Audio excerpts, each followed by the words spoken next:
Maya loved books more than people. At least, that's what everyone in her small town believed. Every morning, she would walk to the little bookstore on Main Street, unlock the heavy wooden door, and disappear into a world of stories that felt more real than her actual life. The bookstore was her sanctuary, between the tall shelves filled with romance novels and travel guides. Maya could dream about places far beyond her tiny coastal town. She would run her fingers along the spines of books about Paris, Tokyo, and New York, imagining herself walking those busy streets, meeting interesting people who thought differently than everyone she knew. Maya's family didn't understand her fascination with the outside world. They had lived in this town for 3 generations. Her parents owned a small restaurant that served the best Filipino food for miles around. Every Sunday after church, the whole extended family would gather there, sharing meals and gossip about who was dating whom. That's where the teasing usually started. Maya's probably reading about some prince from another country again, her cousin. Rita would joke, making everyone laugh. When are you going to find a nice local boy and settle down like a normal person?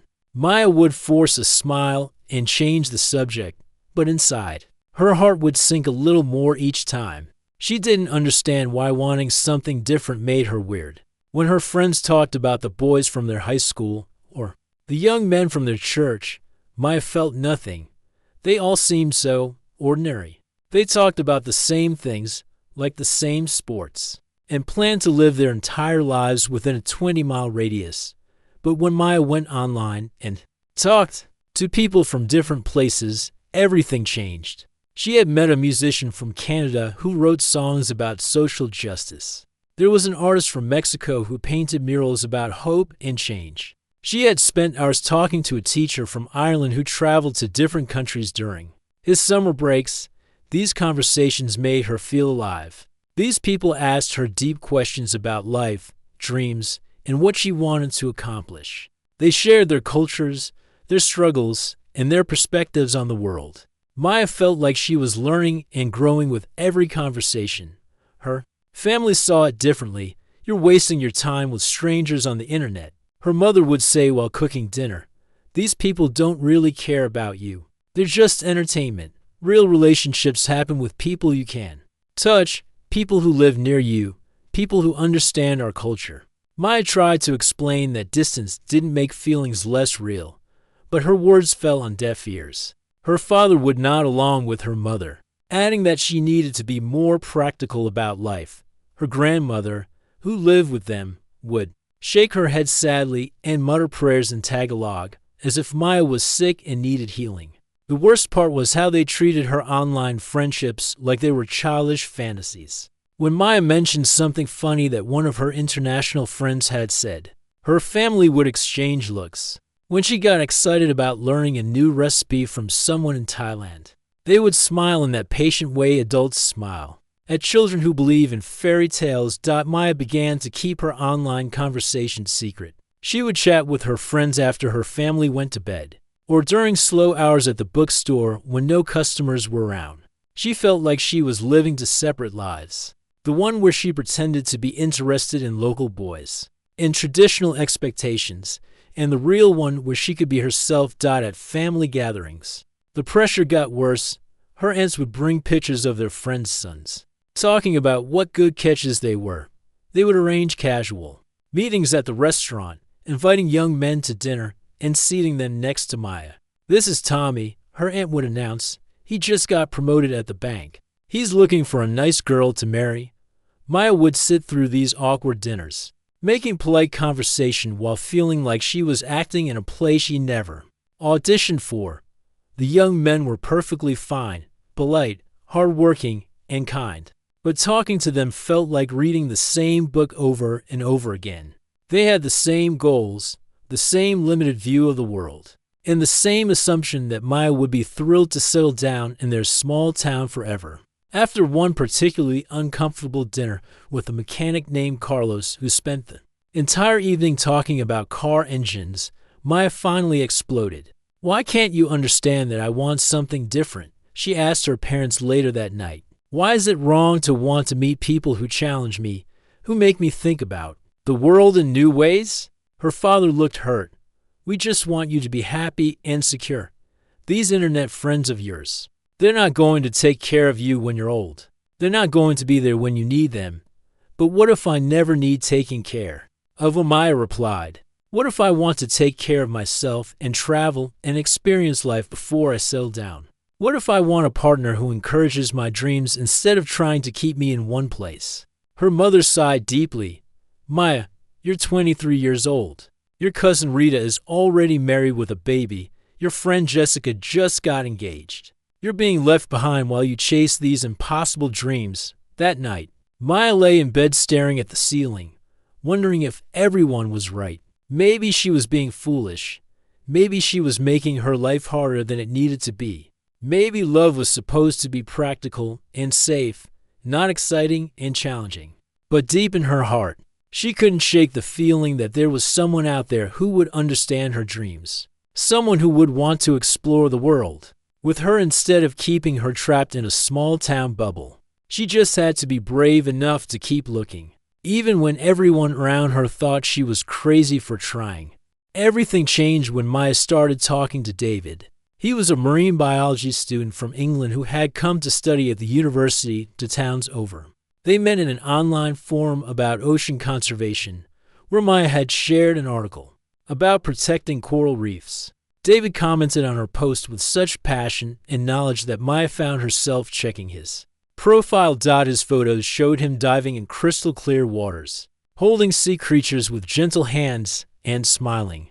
That genuine smile that made Maya's heart skip. But it wasn't just his looks that drew her in. When they started chatting privately, David would send her pictures of the underwater world he studied, explaining how everything was connected in ways most people never realized. The ocean doesn't care about borders, he would write. Fish don't need passports. The water connects every continent. Sometimes I think humans could learn something from that. For 3 months, Maya lived for their conversations. David would call her during his lunch breaks, his British accent making even mundane stories about his research sound fascinating. He would ask about her bookstore, remembering details about difficult customers and new book rivals. When Maya mentioned feeling trapped in her small town, David understood without judgment. I felt the same way growing up in my village, he admitted during one late-night call. Everyone knew everyone else's business. I had to leave to find out who I really was. Maya had never told anyone in her family about David, but somehow her cousin Rita found out. Maya had forgotten to close her laptop one evening when Rita came to visit. Rita saw David's message on the screen and couldn't resist reading it. The next Sunday at family dinner, Rita made her announcement with a wicked grin. Guess what, everyone? Maya has a boyfriend from England, a real British guy who studies fish. The reaction was immediate. Maya's face turned bright red as everyone turned to stare at her. Her younger cousin started giggling, while the adults exchanged those knowing looks that made Maya want to disappear. Is this true?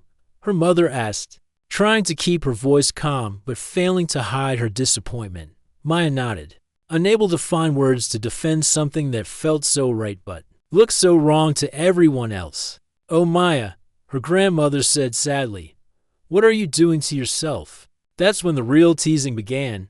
At every family gathering, someone would bring up Maya's British boyfriend.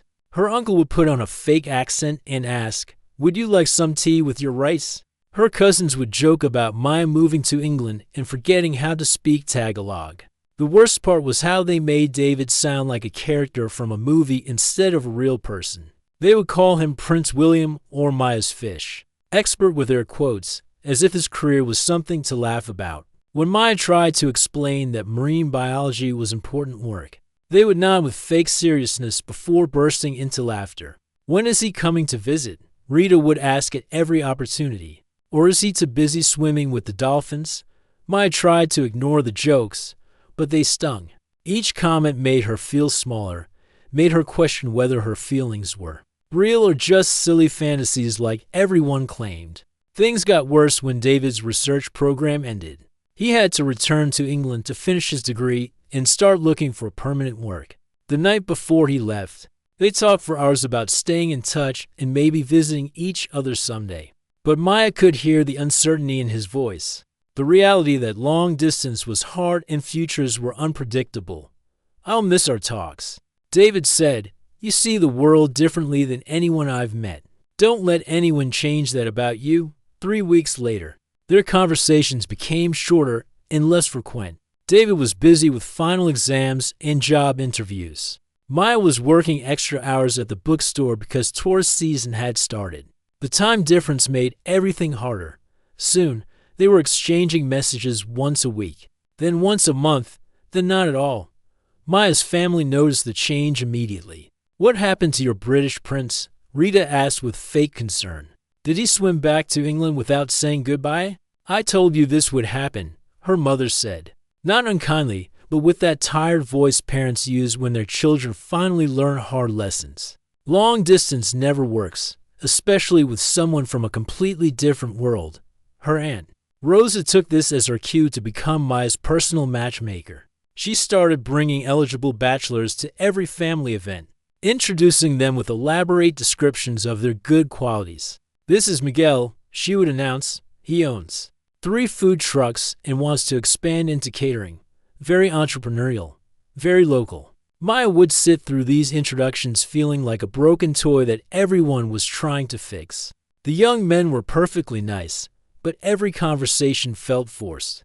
They would ask polite questions about her job at the bookstore, but their eyes would glaze over when she talked about the books she loved or the places she wanted to visit. After David, everything felt gray. Maya started doubting every instinct she'd ever had about love and connection. Maybe everyone was right.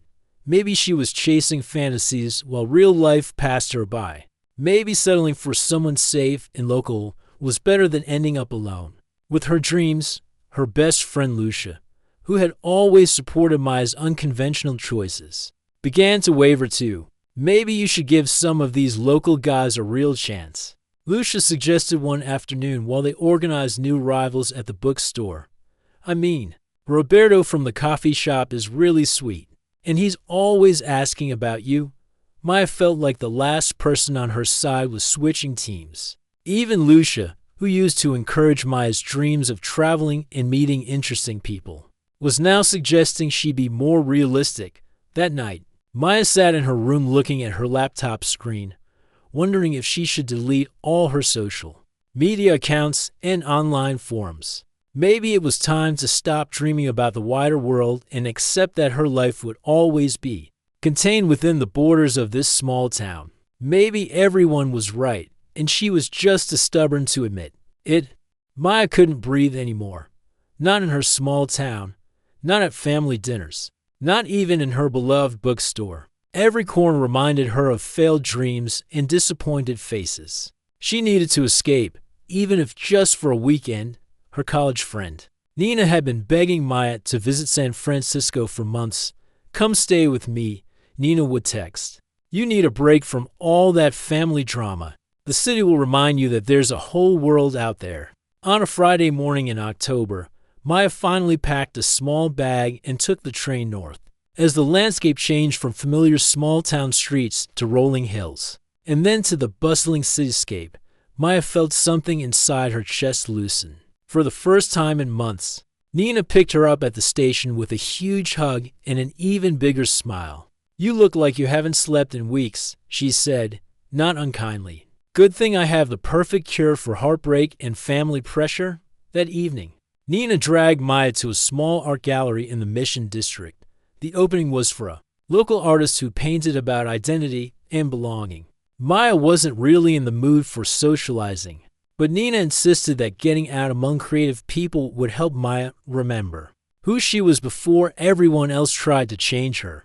The gallery was crowded with people holding wine glasses and speaking in animated voices about art and politics and dreams. Maya felt out of place in her simple dress and cardigan, surrounded by people who seemed so confident and worldly. She gravitated toward the back wall where the paintings were hung, hoping to blend into the background.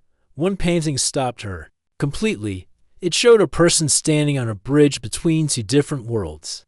On one side was a traditional village with familiar faces calling the person back. On the other side was a vast, colorful landscape full of unknown possibilities. The person in the painting looked torn, one foot on each side, unable to choose which direction to go. Maya stared at it for several minutes, feeling like the artist had somehow painted her exact feelings without ever meeting her. It's powerful, isn't it? A voice said beside her. Maya turned to see a guy about her age studying the same painting. He had kind eyes behind wire-rimmed glasses and paint stains on his fingers. That suggested he was an artist himself. It feels like the artist knows something about being stuck between two worlds, Maya replied, surprised by her own honesty with a stranger. I'm Alex, he said, extending his hand. And yes, I think that's exactly what the artist was trying to capture. That feeling when your heart wants to go one direction, but everyone else expects you to go another. They shook hands, and Maya introduced herself. Something about Alex's presence felt immediately comfortable, like talking to an old friend rather than someone she'd just met. Are you an artist too? Maya asked, noticing how carefully he observed each brushstroke. Graphic designer, Alex said. But I paint in my free time, mostly as therapy for dealing with family expectations that don't quite match my actual life. Maya laughed, the first genuine laugh she'd had in weeks. Family expectations. Tell me about it. They moved through the gallery together, and Maya found herself sharing things she hadn't told anyone. She talked about growing up feeling different, about her family's confusion over her interests, about the pressure to date locally and settle down young. Alex listened without judgment, nodding at all the right moments. When Maya finished explaining about David and the endless teasing that followed, Alex was quiet for a moment. I understand more than you might think, he said finally. I'm Chinese American, second generation. My parents immigrated here with nothing and built a successful business. They sacrificed everything so I could have opportunities they never had. But somehow, all those opportunities come with very specific instructions. He told Maya about growing up in Chinatown, about parents who wanted him to marry a nice Chinese girl and give them grandchildren who would carry on traditions. He talked about the guilt of wanting something different, of dating outside his ethnicity, and facing disappointment from people he loved. The worst part, Alex said, is when you start believing they're right, when you think maybe you're being selfish or unrealistic, for wanting love to feel like an adventure instead of an obligation. Maya felt tears forming in her eyes. She had never met anyone who understood that specific kind of loneliness, the isolation that comes from being surrounded by people who love you, but don't really see you. They talked until the gallery started.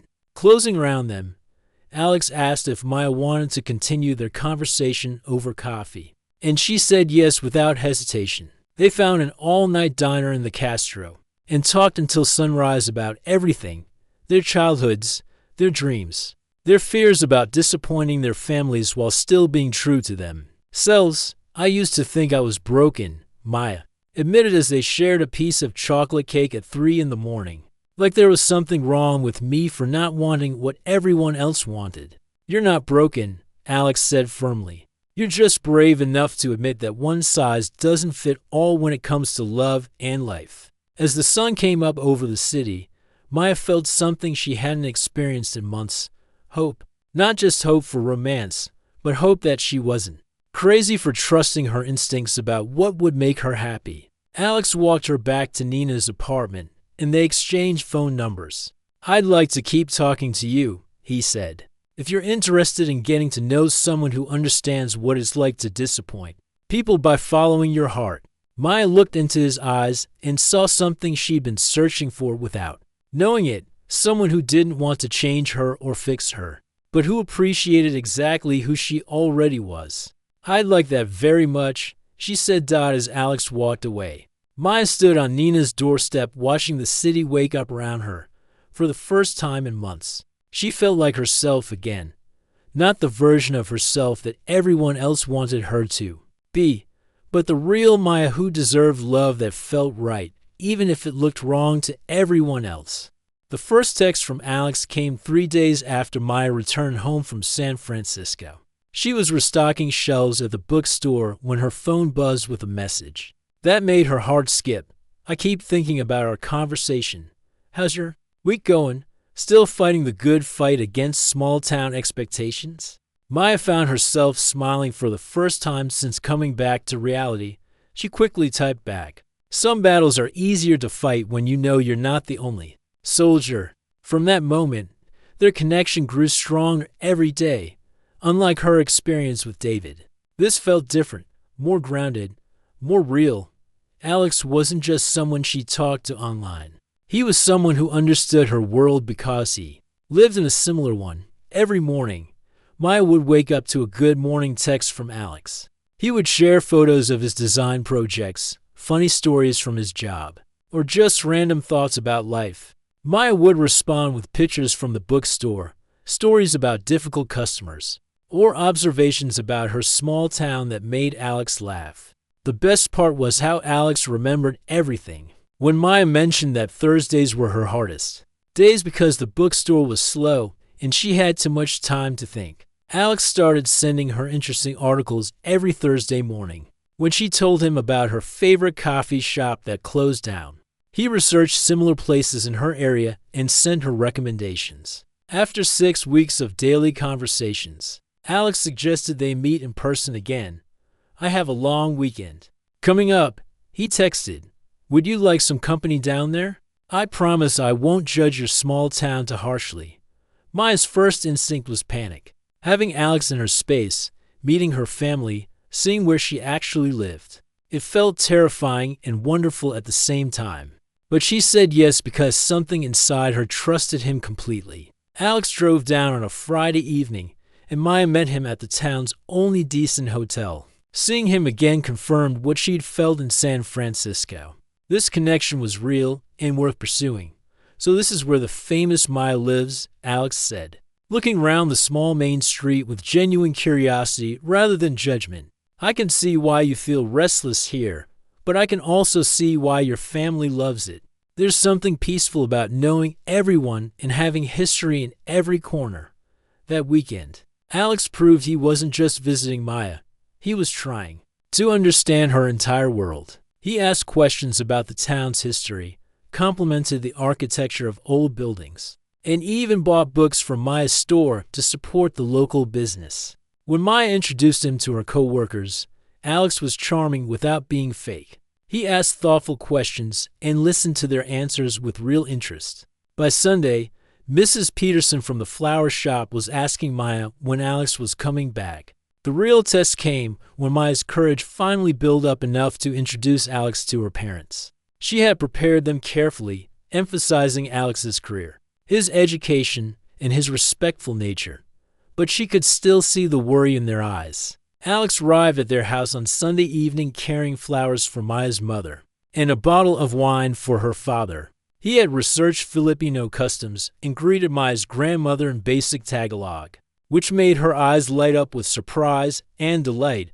"Your home is beautiful," Alex told Maya's parents genuinely. "Maya has told me so much about your restaurant and how hard you've worked to build something special here." During dinner, Alex asked Maya's father about the restaurant business and listened intently to stories about the early struggles of starting over in America. He complimented Maya's mother's cooking and asked for the recipe for her famous lumpia, which made her beam with pride. The moment that won over Maya's grandmother happened when Alex noticed her struggling to reach something on a high shelf. Without being asked, he helped her and then spent 20 minutes listening to her stories about the Philippines, asking questions that showed he genuinely cared about her experiences. After Alex left that evening, Maya's family was unusually quiet. Finally, her mother spoke up. "He seems very respectful," she said carefully. "And he clearly cares about you." Her father nodded. He asked good questions about our family. Not just polite questions, but like he really wanted to understand us, even. Rita, who had been the worst teaser about David, had to admit that Alex was different. "I hate to say it, but he actually seems real. Like he's serious about you." The next few months brought new challenges. Long distance was still difficult, but Alex made the drive down every other weekend. Maya took the train up to San Francisco. Once a month, they were building something steady and substantial. Alex never tried to change Maya's dreams. or make her feel guilty for wanting more than her small town offered. Instead, he encouraged her to apply for jobs in larger cities, helped her research graduate programs, and talked with her about what kind of future they might build together. "I don't want you to give up your dreams for me," he told her during one of their weekend visits. "I want to be part of making them come true." Maya learned that Alex faced similar challenges with his own family. His parents had hoped he would find a nice Chinese girl from their community and settle down nearby. They were polite to Maya, but distant, clearly hoping the relationship would run its course. "My mom keeps asking when I'm going to bring home someone they can really talk to," Alex confided during one difficult conversation. "She doesn't mean it cruelly, but it hurts instead of driving them apart." These shared challenges brought Maya and Alex closer together.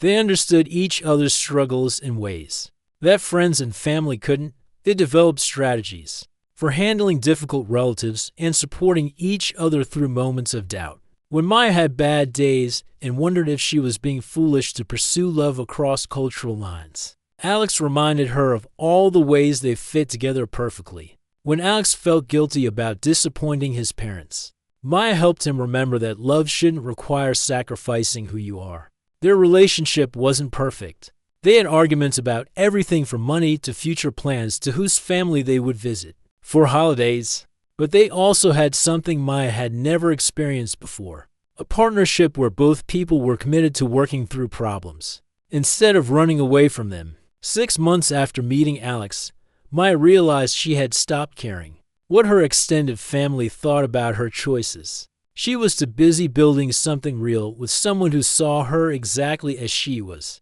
and loved every part of what he saw. 1 year after meeting Alex in that San Francisco art gallery, Maya was getting ready for her cousin Isabella's wedding. It was going to be the biggest family gathering in years, with relatives flying in from across the country. Maya had been dreading it for weeks. "Everyone's going to be there," she told Alex during their nightly phone call. "All the aunts who used to tease me, all the cousins who thought I was crazy. I'm not sure I'm ready for a whole weekend of explaining our relationship." Alex was quiet for a moment. "What if we didn't have to explain anything? What if we just showed them who we are together?" "What do you mean?" "I mean, what if I came with you as your official date? No hiding, no apologizing. Just us being ourselves and letting them see what we've built." Maya's heart started racing. Bringing Alex to Isabella's wedding would be like announcing their relationship to the entire extended family at once. There would be no going back, no keeping things quiet anymore. "Are you sure?" Maya asked. "It's going to be intense. 3 days of family time, lots of questions, lots of opinions." "I'm sure," Alex said without hesitation. "Maya, I love you. I love your family, even the nosy parts. And I think it's time they saw how serious we are about each other." The week before the wedding, Alex drove down early to help with preparations. Maya watched nervously as he charmed her way through every pre-wedding event. At the rehearsal dinner, he helped serve food and clean tables without being asked. During the bachelor party planning, he offered to be the designated driver. At the bridal shower, he entertained the kids while the women talked. But it was during the wedding reception that everything changed. The DJ had just announced the traditional Filipino folk dances when Alex surprised everyone by standing up and extending his hand to Maya's grandmother, Mrs. Santos. He said in careful Tagalog, "Would you honor me with a dance? Maya has been teaching me, but I still need a good teacher." Maya's grandmother's face lit up like Christmas morning. She took Alex's hand and led him to the dance floor, where she patiently guided him through the steps of a traditional dance. While the whole family watched in amazement, Maya felt tears in her eyes as she watched Alex trying his best to follow the complex footwork, laughing at his mistakes but never giving up. Her grandmother was beaming, clearly delighted to have someone show such respect for her culture. When the dance ended, Alex bowed respectfully to Maya's grandmother, who patted his cheek affectionately and said something in Tagalog that made the older relatives nod approvingly. "What did she say?" Alex asked Maya later. "She said you have a good heart and that you honor our family by learning our ways." The rest of the evening was like watching Alex pass a test Maya didn't even know he was taking. He danced with Maya's mother, asked her father about expanding the restaurant business, and even impressed the teenage cousins by showing them design tricks on his phone. But the moment that silenced all the doubters came when Maya's uncle Roberto approached Alex during the cake cutting. "So Alex," Uncle Roberto said in that serious voice he used when he wanted to intimidate people, "what are your intentions with our Maya?" The whole family went quiet, waiting to see how Alex would handle the traditional family interrogation. Maya held her breath, remembering how awkward these conversations had been with previous boyfriends. Alex looked Uncle Roberto straight in the eye and said, "I intend to love her, support her dreams, and build a life together that makes both our families proud. And when the time is right, I plan to ask for your permission to propose to her." Maya's fork clattered to her plate. Alex had never mentioned marriage directly before, though they had talked about their future in general terms. Hearing him say it so confidently in front of her entire family made her heart race with joy and terror. Uncle Roberto studied Alex for a long moment, then broke into a huge grin. "Well, you better make sure you do it right. This family takes weddings very seriously." The next morning, Alex asked Maya to meet him at the bookstore before it opened. When she arrived, she found him standing in the poetry section with a nervous smile and something hidden behind his back. "Maya," he started, "a year ago, you were just a woman staring at a painting, trying to figure out which world she belonged in. I was just a guy who happened to understand that feeling. But somewhere between that first conversation and right now, I realized something important." He got down on one knee, and Maya's hands flew to her mouth. "You don't have to choose between worlds," Alex continued, pulling out a ring box. "We can create our own world together, one that honors where we come from while building something completely new. Maya, will you marry me?" Through her tears, Maya could barely whisper yes before Alex was standing up and spinning her around the bookstore, where she had spent so many years, dreaming of a different kind of life. As they kissed between the shelves of romance novels and travel guides, Maya realized that all those years of being teased for wanting something different had led her exactly where she belonged. Not in some faraway country or exotic location, but in the arms of someone who understood that love doesn't always look like what people expect. 6 months later, Maya and Alex were planning a wedding that would blend Filipino and Chinese traditions while creating new ones of their own. The same aunts who had once mocked Maya's unconventional choices were now bragging to their friends about Maya's wonderful fiancé who speaks Tagalog and owns his own business. Maya's grandmother had become Alex's biggest supporter, teaching him family recipes and telling everyone who would listen that Alex was a good boy who knows how to respect his elders. Even Rita, who had started all the teasing about Maya's online relationships, had to admit she had been wrong. "I owe you an apology," she told Maya while they were addressing wedding invitations. "I thought you were being foolish, chasing after people who would never understand us. But Alex understands us better than most of the local guys we grew up with." As Maya looked around at her family embracing Alex in their relationship, she felt grateful for every moment of doubt and criticism she had endured. Those experiences had taught her to trust her instincts and wait for someone who saw her dreams as beautiful rather than unrealistic. On her wedding day, as Maya walked down the aisle toward Alex, she thought about that painting they had both stared at in the gallery, the person torn between two worlds. She had finally learned the secret that the artist was trying to convey. Sometimes the answer isn't choosing one world or the other. Sometimes the answer is finding someone who will help you build a bridge between them, creating something entirely new and completely your own.